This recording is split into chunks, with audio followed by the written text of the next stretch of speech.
One thing I'm trying to do more in 2026 is to put words down on paper, whether they're for my projects or not.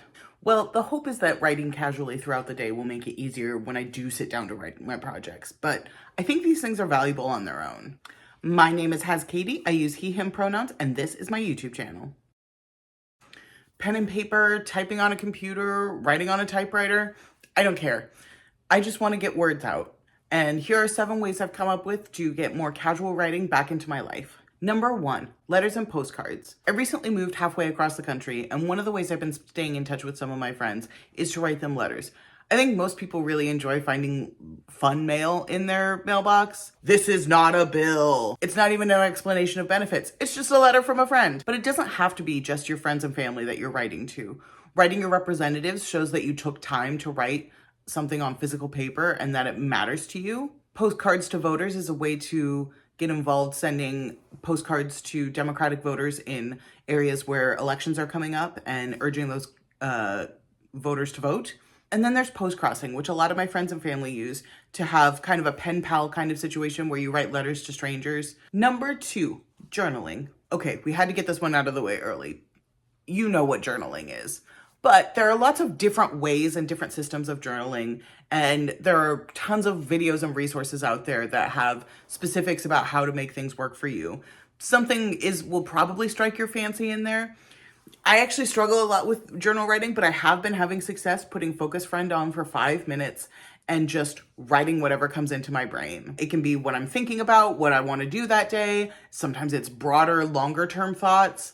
Whatever works. I just keep writing until the 5 minutes is done. I might even start trying to do this multiple times a day just so I can get the words flowing. But you can do it differently. You can do a brain dump, a mind map, anything that works for you. Just find something that you like and try that. And if you don't stop liking it, try something else. Number 3, logs of movies, TV, theater, and books. I'm not talking necessarily reviews at the end, although that also absolutely counts. But even just keeping a log of what you've been watching throughout the day, throughout the week, throughout the month, whatever you want, just to see time marking, and it might be useful to look back on. Just writing a little about what you're consuming could be really nice. Number 4, a spark file. If you're interested in creativity as a subject, I cannot more highly recommend Laura Camion and Susan Blackwell's podcast and their broader creativity work, The Spark File. A spark file is where you collect your creative inspiration. It's not an ideas journal exactly, although that can be part of it.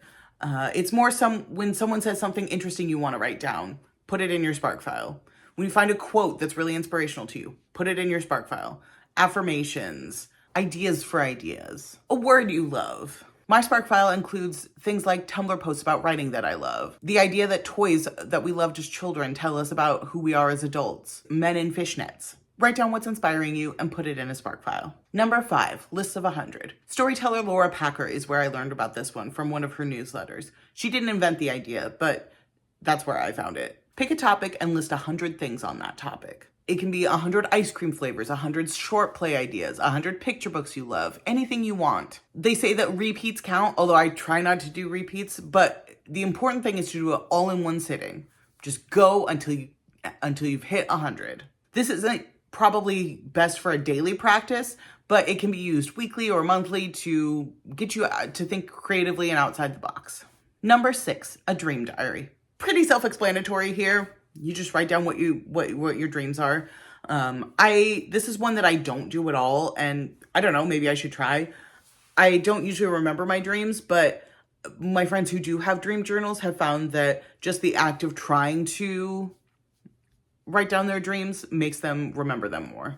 It's also a good way to get words down first thing in the morning. Number 7, a day story. Writing is not the only kind of storytelling. I firmly believe that oral storytelling is underrated in this day and age. Below, I'll link the video to where I found the idea of a day story, and she has it as more of an idea of something that parents and kids can tell together, but I don't see any reason why you couldn't tell this to a roommate or a parent or a friend or a family member or a partner.